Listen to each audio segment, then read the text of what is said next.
tugasnya ulama itu jelasno ayat-ayatnya pengiran. Sampean saiki tak bedheki. Sekarang sampean Anda hidup itu tahu alasannya enggak? Kenapa Anda hidup? Enggak tahu kan? Kenapa kita masih hidup? Enggak tahu. Kenapa Anda wujud? Juga enggak tahu. Kita pernah enggak ada, tahu-tahu ada, juga enggak tahu alasannya kenapa. Yang jelas di luar ikhtiar kita. Setelah kita katanya punya akal ya, saya bilang lagi loh. Setelah kita katanya punya akal terus bilang kita masih hidup karena orang kelindes truk, karena enggak kena penyakit, karena jantung kita normal, paru-paru kita normal. Terus kita bilang hidup. Jadi kita atas nama kebodohan bilang kita hidup karena jantung kita normal, paru-paru kita normal, semuanya normal.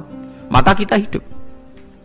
Nah ditakoi, lalu kapan kita mati? Setelah jantungnya rusak, paru-parunya rusak, terus kita mati. Tapi orang yang sama kalau ada bilang berarti yang menjadikan hidup itu jantung dan paru-paru. Lalu berarti zaman kita belum hidup itu jantung dan paru-paru harus ada dulu karena itu yang bikin hidup. Ya ada juga, dulu ya ada juga. Loh ya kalau jantung dan paru-paru semuanya normal menjadikan kita hidup, berarti jantung dan paru-paru harus wujud dulu karena itu yang menciptakan kita hidup. Ya ada juga ya tidak tahu. Paling-paling nanti statusnya paru-paru jantung hanya dipakai alat Tuhan untuk menjadikan ada kehidupan yang kita kira ada. Padahal sebetulnya kehidupan ini juga enggak ada karena kita tidak tahu. Sing darani urip ku apa ya ora roh. Kowe roh maknane urip apa? Ulama kabeh sing alim-alim darani urip apa ora mati ngono tok jawabane. Perkarane ora iso jelasno. Walane ning Arab al hayat didul ma'mat sing darani urip iku ora mati. Karena enggak bisa dijelaskan, coba Anda menjelaskan. Kowe urip ku sebab apa? Ada nyawanya, nyawa itu di mana? Terus dia nempatnya di mana? Oh nyempatnya di jantung ngene-ngene. Suara iso dijelasno. Nah, ketika hidup Anda tidak bisa Anda jelaskan, kudune sok ben wayahe tangi saka kubur juga tidak bisa dijelaskan. Karena wujud kita ya datang tanpa diundang dan tanpa ikhtiar kita. Nanti tangi saka kubur ya ora nganggo ikhtiar sama kan? Sama-sama ada kesimpulan lillahi rabbil alamin. Nah, tapi manusia atas nama akal sawangane hidup ini ada alasannya. Karena kita ditangi ada bapak ibu terus kita jadi wujud. Lucu kan? Hidup ini disebut ada sebabnya. Tapi nanti mati songko kubur terus tangi meneh dianggap gak punya penyebab. Alasannya sudah dilemah kok. Ono meneh carane piye? Lah zaman kuwe ora ngono. Dadi ono saiki. Carane piye? Makanya kalau suruh balik-balik bilang, jika tangi songko kubur iku mukhal, berarti wujudnya Nabi Adam dan wujud yang sekarang lebih mukhal karena tanpa sebab. Nggih tanpa napa? Sebab. Lho nggih to, aneh Nabi Adam mek sampean saiki no. Dadi roh gentayangan dhisik kopo juk-juk dadi sakmene iki. Do diutang, di kasus, do demenan. Aneh budi. Aneh wujud yang sekarang karena wujud nanti ning ora-ora masar, wujud dari wujud yang sudah ada. Sementara wujud kita yang sekarang dari tidak ada. Lain ngomongane pangeran didik napa hal ata alal insani khidum minad dahri lam yakun syai'am mazkura. Manusia itu harus ingat bahwa dia pernah tidak ada. Nah, dari tidak ada ini menjadi ada adalah ayat bahwa wujudnya dia tidak ikhtiarnya dia sendiri. Mulane setan dinyak pangeran. Karo dene kok nyembah setan, ma asyadduhum khalqas samawati wal ardi wala khalqa anfusihim. Wa ma kuntum muttakhidal mudillina aduda. Setan kok mbok dewak-dewakno piye? Apa setan melok gawe langit bumi? Ora. Apa setan gawe awake dhewe? Ora. Umpama setan gawe awake dhewe mesti dekne milah berpenampilan ganteng, gerduwe ku elek kabeh, wewe ge elek kabeh. Umpama dekne gawe awake dhewe milih dadi napa? Ganteng. Mulane tiyang sing pun wusul nak roh setan mlebu neraka. Wah, berarti setan ra hebat, mletene ngono jebule milih nggon neraka. Kudune nak hebat kan milih nggon apa? Swarga. Lho niku mun kersane pangeran nego setan dakok neraka, nak wong apik dakok swarga. Lah iya trimo diatur kok botol ngono ae kan. Artinya jika Anda bilang wis kersane pangeran setan dakok neraka, berarti setan mau koyok botol, koyok watu sing ditata sing duwe. Berarti setan ndak siapa? Sama dengan kita ndak siapa? Lam yakun syai'am. Lah nek ora ngerti siapa-siapa terus wusul inna sholati wa nusuki wa mahyaya wa mamati lillahi rabbil alamin. Dadi urip kula mati kula sedanten ikhtiar kula namung kagungane napa jenengan. La syarika lah pun mboten enten tiyang sing sinten mawon mboten enten sing ngatur niku. Terus wa bidzalika umirtu wa ana napa minal muslimin, dan dengan keyakinan niki kita diperintah. Jadi donga iftitah senajan to mboten wajib, tapi itu filosofi dalam hidup. Kersane jenengan napa nggih delok dunya niku pun bar. Urip ya kersane pangeran, ya mati kersane pangeran. Mula kadang nggih mikir, aku nek mati, bar mati jebule gak kiamat-kiamat tak kesuwen cah ngenteni atusan napa tahun misalnya. Anda tidak usah khawatir begitu. Zaman Nabi Adam nganti bapak amak wis saiki 7.000 tahun. Kok ora protes mbek pangeran? Terlambat Gusti saya menyaksikan dunia karena 7.000 tahun yang lalu. Ya sakniki kan pun tahun pinten toh? 7.000. Umur dunia sakniki pun pinten? SM itu kalau menurut penanggalan agama itu 5.000 tahun. Sebelum Masehi dihitung Nabi Adam itu, pokoknya dihitung langit bumi ini pinten? 5.000 tahun. Lah sakniki tahun 2000, sekitar 7.000 tahun. Padahal wonten sing ramal umur dunya mau pinten? 7.000 tahun. Jadi enak sing mun diutang-utang mun beres niku mun bar niku mun dianggap bar niku mun muntah ini. Jarine to. Dieling-eling nggih kula suwun senajan to ilmu niki mun lazim diyakini tiyang Islam. Tapi sampean ulang-ulang. Kados srengenge misalnya kula nek delok srengenge niku eling. Berarti urip ning swarga selawase-lawas iku mungkin.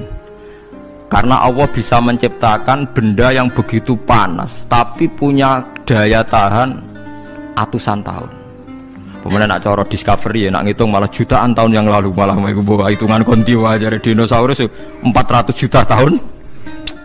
Padahal agama nanggali bumi namung pinten? 5.000 tahun sebelum napa Masehi. Tapi nak cara ngomong ilmuwan jutaan apa? Sing ngitung ya sopo terus ke apaan terus. Ndak begini saja kalau sampean melihat matahari misalnya. Matahari itu kan banyak panas sekali. Ternyata Allah bisa mengelola matahari seawet itu ribuan tahun. Apalagi ngelola kita. Kita ini untuk abadi lebih gampang. Karena bahannya ndak panas, nggak gampang rusak. Terus gampang direproduksi, maksudnya gampang digantikan, maksudnya yang di masa lalu kan kena. Kayak rohin udah anak keriting akeh kok putune kan gampang. Lho kalau mikir mau gampang ngeten. Misalnya buaya sing masyhur dianggap hewan purba yang terlama. Manusa ilang wis ketok angel. Misalnya kayak boyo mati ana anake meneh, anake ana anake. Nabi Adam kan ngoten. Wong sitok di ketahanan sampai saiki, gonta-ganti wong. Artinya berarti ada gen Adam yang abadi sampai sekarang kan, karena setiap manusia sekarang berarti ada gennya Adam. Artinya Allah memberi contoh betapa Allah bisa ngatur supaya fisik manusia gen ini abadi. Buktinya Adam nganti saiki kan masih kan? Lho nggih to, pasti di antara jasad kita kan ada unsur Adam. Lah ya Allah gawe sura, apa meneh kowe sampeyan ning swarga ning neraka, Allah tetap punya cara untuk bikin abadi. Mbok piye carane? Tapi melihat Nabi Adam nganti tok sampeyan kan ana bukti Allah duwe cara ngabadekno unsur Adam. Karena tidak mungkin kan dalam diri kita sekarang nggak ada unsur sinten? Adam. Sama ndak oleh bantah. Tapi Adam piyambak kan pun kapundhut. Tetapi Adam yang sekarang sampai sampean saiki. Mbok tapi ya ora roh sampean sing turunane Qabil apa sing ora roh sowae cek ngono ae. Wong jarene cerita. Qabil iku lahire ning swarga. Dirabekno mbek Labuda sing lahire ning bumi. Labuda ku elek gembrot. Habil lahire ning bumi, rapati ganteng, dirabekno Iklima sing wayu. Lahiran swarga. Rek Qabil gak trimo, wong aku cah ganteng kok dientukno celek. Mulane saiki nek ana cah ganteng dientukno celek ra trimo ya kaya Qabil.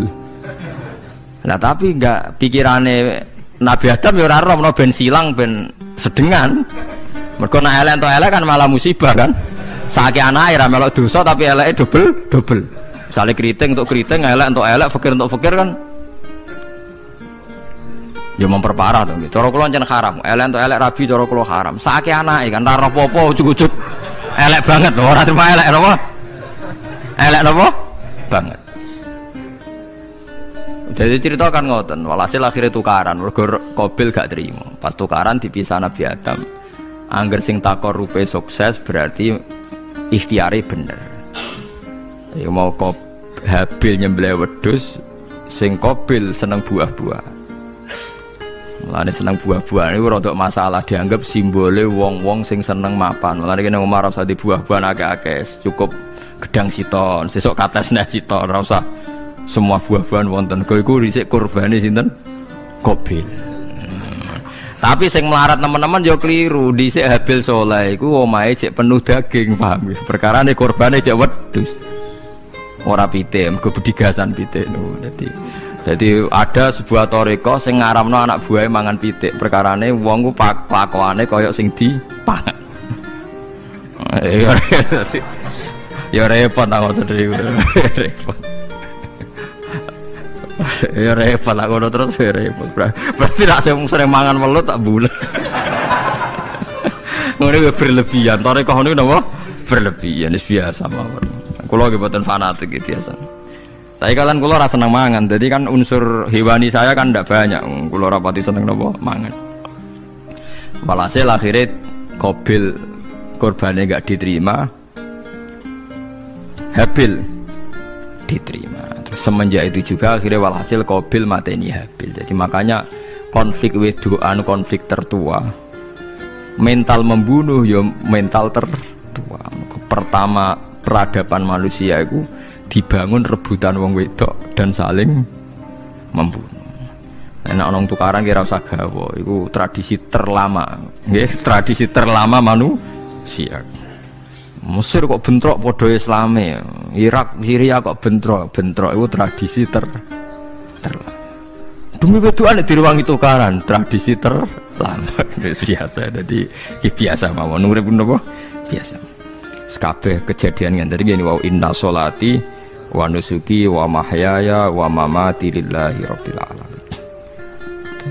Macam-macam ya nak tiyang tasawuf ngartekno kabeh iku kersane Allah. Nak tiyang fikih ngartekno semua ibadah kita diikhlasno ora golek imbalan namung kabeh dipersembahkan kangge Allah. Cuma teori fikih ini ada kelemahannya, kesannya Allah itu butuh kita kasih.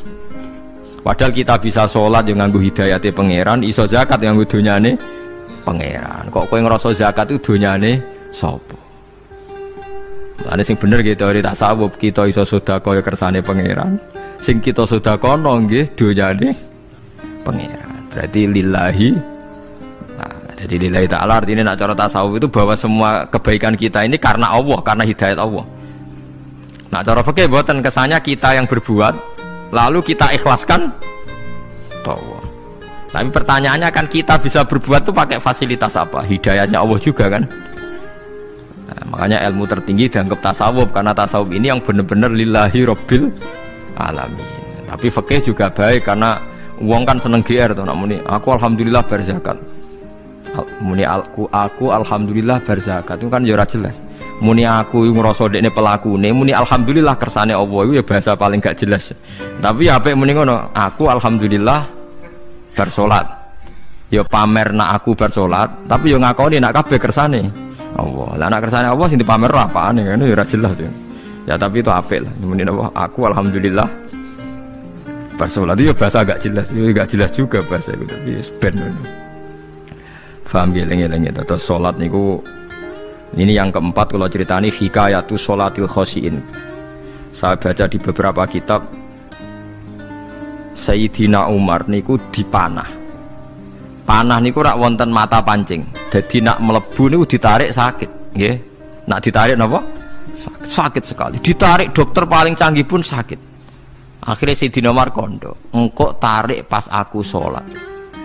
Aku nak sholat iku lali. Tenan pas beliau sholat ditarik uga ubah blas. Ditakoki kok jenengan ora krasa blas ora. Mosok aku ning ngarepe pangeran eling pangeran krasa lara kan dadi aneh. Tapi alhamdulillah kowe krasa, sing aneh ya kowe wong sowan pangeran kok roh ana wong liwat ya roh. Jadi Sayyidina Umar dadi khusuke Sayyidina Umar nganti dipanah ditarik wak kangelan.